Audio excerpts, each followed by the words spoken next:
How's it going, everyone? I feel like a kid in the candy store because we're here at the Peach Bowl as UGA will be taking on Ohio State. This one is for the big marbles. The winner goes to the national championship. And we all know that players play. They score touchdowns, create fumbles, and all that fun stuff.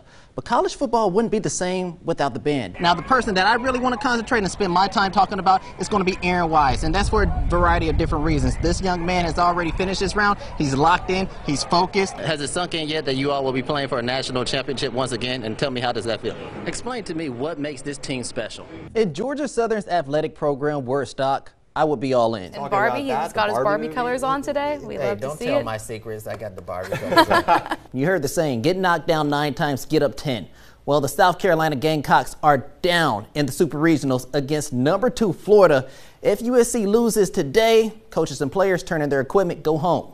Season's over. On Friday, the Savannah native Brian Harmon tied a record set by Rory McIlroy, and the other guy, this man right here, Tiger Woods. Through 36 holes, Harmon shot a 132 at the Open Championship.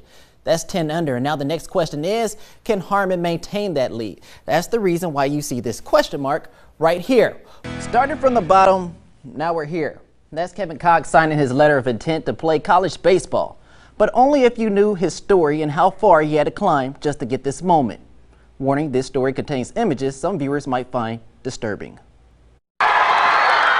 Every high school baseball team wants to end their season with the dog pile. I don't know what I'm feeling, to be honest with you. I can't stop crying. I can't stop tearing up. Raw emotion after an unforgettable season that had its share of ups and downs. It's a written book. That's all. I don't know. If you knew his story, you would probably share similar feelings. To help you understand, let's go back to March of 2021.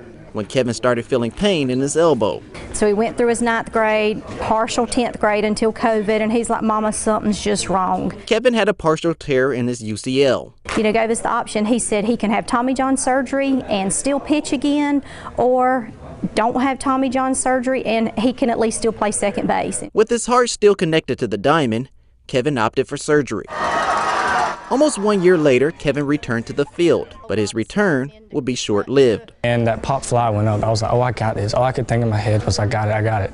Against Appling County on March 7th, Kevin found himself chasing down a foul ball from second base. And I heard my catcher in the background, which I'm not blaming him. I heard him say that I had room, which I did have room. I just didn't slow down when I was going to the fence. Kevin face planted into a pole. And we're sitting there not even knowing what all was wrong with him at the time. We just know he's pouring blood from everywhere and found his teeth in the grass. And so we didn't even really know what his injuries were at that time. Kevin broke the spine of his nose, lost multiple teeth, had laceration to his chin, and a boxer's fracture to his hand. Coming off from a 10-month or 11-month recovery and then going right back into a recovery phase was hard. It was super hard.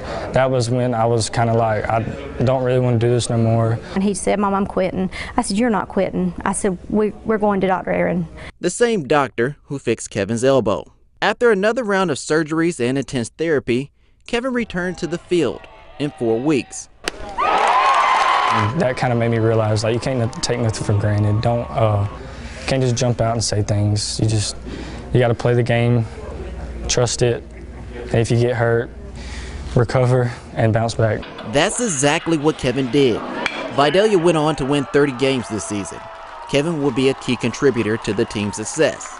His biggest moment coming in Game 3 of the state championship. Vidalia up 7-0 in the last inning with 2 outs, 2 strikes, and Kevin seals the deal. Kind of in the moment, it almost, I knew it was a huge win, but in the moment it felt like just kind of like another win. But now that I've kind of settled down and I've looked around, this is a big deal. This is going to be remembered forever. Vidalia's first state championship in nearly 20 years, their 3rd in program history. It's a dream come true. I'm so happy for him. He's worked hard for this. This is what he's wanted his whole life, and there were times when we thought it probably wasn't going to happen for him with everything he went through, so my heart's just bursting for him. Next year, Kevin will be a freshman at USC Aiken, where he'll continue his career. A true story of blood, sweat, and tears.